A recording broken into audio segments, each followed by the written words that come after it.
মহান বিজয় দিবসের আগমনে দেশের আকাশে তৈরি হতে চলেছে এক অনন্য দৃশ্য।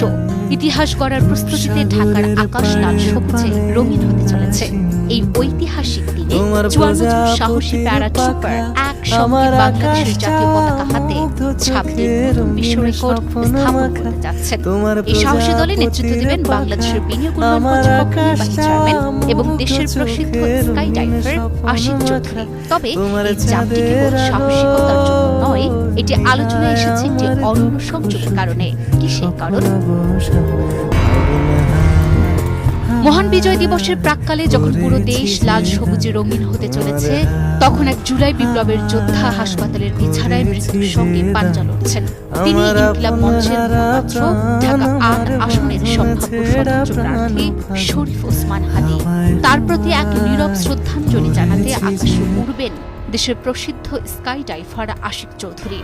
গুলিবিদ্ধ জীবন মৃত্যুর সন্ধিক্ষণে থাকা ওসমান হাদীর প্রতি নীরব শ্রদ্ধাঞ্জলি হিসেবে আশিক চৌধুরী এই বিশেষ জাম্পে ওসমান হাদীর ছবি আঁকা হেলমেট পরে আকাশে উড়বেন।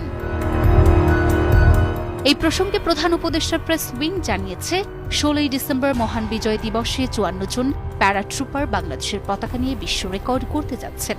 এই ৫৪ জনের একজন আশিক চৌধুরী জাম্প করবেন ওসমান হাদীর ছবি আঁকা হেলমেট পরে।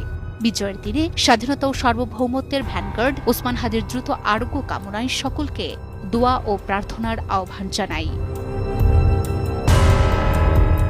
আশিক চৌধুরী কেবল একজন অর্থনীতিবিদ নন, তিনি একজন adventurer.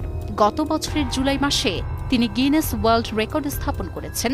Greatest distance freefall with a banner ক্যাটাগরিতে ১১,৩৬৮ মিটার উচ্চতা থেকে বাংলাদেশের পতাকা নিয়ে ফ্রিফল করে এবার তিনি ৫৪ জন প্যারাট্রুপারের সঙ্গে নতুন রেকর্ড করতে প্রস্তুত।